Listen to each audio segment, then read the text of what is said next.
බුද්ධි මෙහෙයුම් ඔක්කොම කරලා තියෙන්නේ සලේ. යුදා මුදාපතිවත් දන්නේ නැහැ සලේ තමයි වැඩ දීලා තියෙන්නේ. මේ කාලේ රණවිරු ගාය හැදිලා තියෙන්නේ සලේ හන්දා. කොහේ හරි ගමන්නේ. සලේ ගැන තමුන්නාසලා මීට කලින් දනන් හිටියද නැහනේ. දැන් සලේ තමයි තමිල් චෙල්ලම් අල්ලලා තියෙන්නේ සලේ. බුද්ධි මෙහෙයුම් ඔක්කොම කරලා තියෙන්නේ සලේ. යුදා මුදාපතිවත් දන්නේ නැහැ සලේ තමයි වැඩ දීලා තියෙන්නේ. මම දන්නේ නැහැ සලේ ඔච්චර වැඩකාරයෙක් කියලා මම මුදාපති කාලේ. මම එයා පොඩ්ඩක් පැත්තකට කරලා තිබුණා. මම දන්නේ යා ගෝඨාභය රාජපක්ෂත් එක්ක අමාත්‍යාංශ ගෝඨාභයගේ පන්දන් අල්ල පොඩි වැඩ කර හිටියා. නමුත් ප්‍රධාන තනතුරු වලට මම දාලා තිබ්බේ නැහැ. හැබැයි දැන් මම දැක්ක සමහරු දානවා තමිල් චෙල්ලම් මැල්ලුවේ තයාලු. ඊට පස්සේ බුද්ධි අංශවල ඔක්කොම මෙහෙයුම් නායකත්වයේ දුන්නේ යාලු. එතකොට එයා නැති වුණොත් මේක රණුව යොන්න කරන අසාධාරණයක්.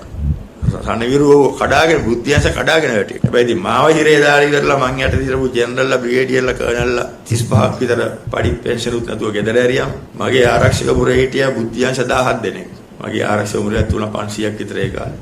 ඒ 17 දෙනා මාස 8ක් හිර කරන් හිටියා. ඒ කට්ටිය ලව්වල නොඑක් දේවල් කියවා ගන්න බල කරා ඒගොල්ලොන්ට. කොළඹ වෙච්ච සමහර අපරාධ වලට යුදා මුදාපති සම්බන්ධයි කියලා කියන්නේ කියලා බල කර ඒගොල්ලෝ හිර කරන් හිටියා.